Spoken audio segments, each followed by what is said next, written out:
Welcome, second graders, to social studies for this week. We're going to look at population density this week. And I'm going to explain a little bit about what that means step by step. So last week we were looking at natural resources, and it was so exciting to read all of your responses from all of the classes in second grade. In the suburban community, a lot of people noticed plants, people talked about gas stations, and a lot of people make connections to science. They knew that plants help make oxygen and that cars, there must be a lot of cars in suburban community because of all the gas stations they saw. People noticed in the rural community plants and soil, and they thought that those soil, water, and plants could be helped for making crops and for farming. This week we're going to look at something new called population density. These three maps are screenshots from Google Earth, which would be great for you to explore on your own with places that you know. So there's an urban, suburban, and rural community here. And this is a real map taken from the sky that Google takes. And they're taken from about the same distance. It's about the same amount of land that we can see in each of these three pictures. But even though it's the same amount of land in each of the three pictures, it looks really different. So I want you to think for a second about what looks so different in those three maps, even though they're all about the same amount of land.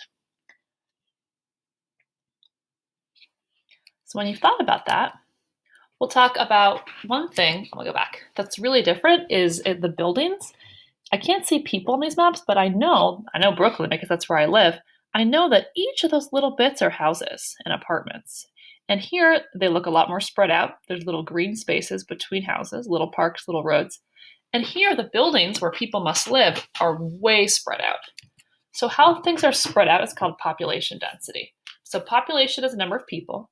Population density is how many people live in an area. So it shows if people live closer to each other or further apart.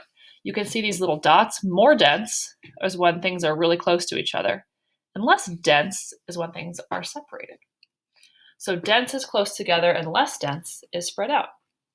If we go back here, we know population density we talk about as high and low. So the highest population density is in an urban community like Brooklyn, and the lowest population density is in a rural community like here. This is Putnam Valley in upstate New York.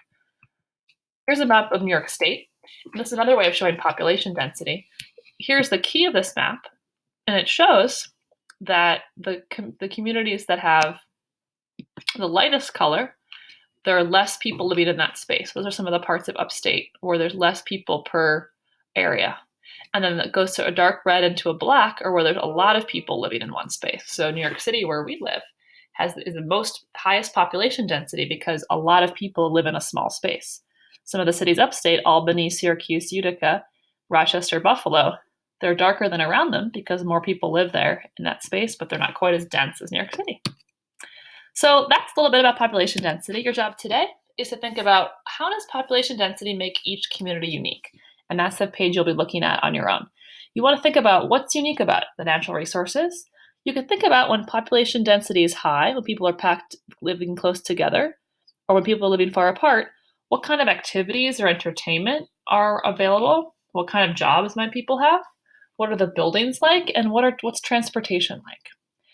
And you also are welcome to explore Google Earth. I'll put out the link. I looked at those three urban, rural, and suburban communities. It's a great resource to look at a place from the sky.